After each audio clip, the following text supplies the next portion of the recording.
Assalamualaikum warahmatullahi wabarakatuh, sahabat YouTube semuanya. Jumpa lagi dengan Matahari dari Barat. Apa kabar kalian semua? Mudah-mudahan senantiasa sehat selalu, bahagia dengan keluarga dan banyak rezeki. Amin. Kali ini kita akan membahas tentang Pak Prabowo yang mencari wakil presiden. Dan hari ini yang muncul ke permukaan yang digadang-gadang untuk menjadi bakal wakil calon presiden Prabowo adalah Gibran dan Erick Thohir. Nah, menurut saya sebagai pengamat kampung, Pak Prabowo ini disandra oleh dinasti Jokowi. Kenapa? Di satu sisi Jokowi ingin anaknya jadi wakil presiden, ya kan? Tapi kalau misalnya Pak Prabowo memilih Erick Thohir, maka ancamannya adalah sebentar lagi MK akan bersidang mengenai batas umur presiden yang katanya bisa jadi maksimal 70 tahun. Kalau maksimal 70 tahun, maka Prabowo terancam tidak bisa ikut pemilu. Dan iparnya Jokowi itu adalah ketua MK. Kalau misalnya Gibran tidak dijadikan calon wakil presiden, bisa saja MK mengetok palu batas umur untuk capres itu adalah 70 tahun, maka menangislah Prabowo. Waduh, memang sepertinya ya, kelihatannya dinasti Jokowi ini betul-betul memainkan peran di sini ya. Nah, bagaimana kira-kira dengan PDIP? Apakah mau melepas Gibran? Setuju kalau Gibran yang maju jadi cawapresnya Pak Prabowo. Menurut pengamatan saya, PDIP itu akan sangat setuju. Kenapa? Kegagalan pemerintahan hari ini yang disalahkan itu pastilah Jokowi. Apakah pemerintah hari ini gagal? Apakah Jokowi gagal menjadikan Indonesia hebat? Iya. Apakah Jokowi gagal menata Indonesia? Iya, gagal. Apa buktinya?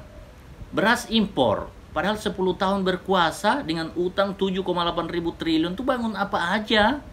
Kok pangan gak diperhatikan? Beras kok bisa impor?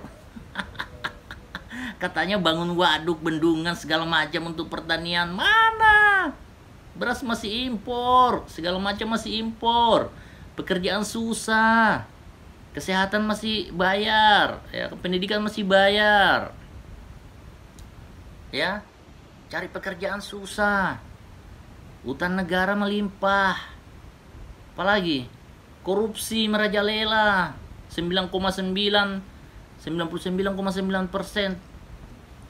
kepala daerah korup, kata mantan ketua P3. Apalagi narkoba, aduh di mana-mana, judi online perputarannya 200 triliun kata Aiman di tahun 2023. Bagaimana sepanjang pemerintahan Jokowi? Tambang ilegal. Aduh. Carut marut perekonomian Indonesia ini, ya.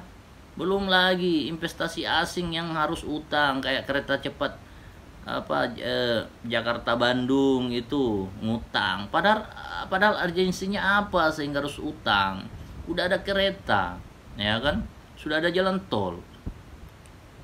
Ya, betul pemborosan Jokowi ini, ya kan?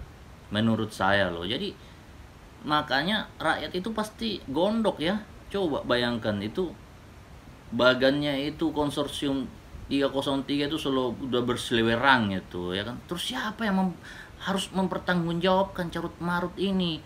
Beredarnya narkoba, judi online, siapa yang bertanggung jawab di negara ini? Ya Jokowi sebagai kepala negara yang memanage negara ini. Ibaratnya kalau dalam perusahaan, dia sebagai direktur di perusahaan ini, ya kan? Dan di dalam perusahaan itu terjadi begitu, narkoba, judi online yang membocorkan uang-uang negara. Belum lagi barang-barang impor, sehingga matinya perekonomian dalam negeri. Ya, cuma pencitraannya saja yang berlebihan. Ya, membangun dinasti lagi, anaknya jadi kepala daerah, menantunya jadi kepala daerah. Nah, itu semua dibebankan kepada Jokowi. PDIP ingin cuci tangan. Seolah-olah kita salah memilih nih, ya kan? Kirain Satria Piningit yang akan kita pilih ternyata ya seperti ini kerjanya. Apa kata Rocky Gerung, dialektika bernegara kita ini apa, hancur, ya kan? Kenapa? Karena punya pemimpin yang kurang apa ya, kurang bahasa. Ya kan, bahasa Inggrisnya juga ya belepotan, ya kan. Nah, jadi apa, kita semua salah menilai, kirain Pak Jokowi itu adalah satria piningit yang akan membawa perubahan besar bagi perekonomian Indonesia, membawa Indonesia menjadi negara hebat, maju, sejahtera.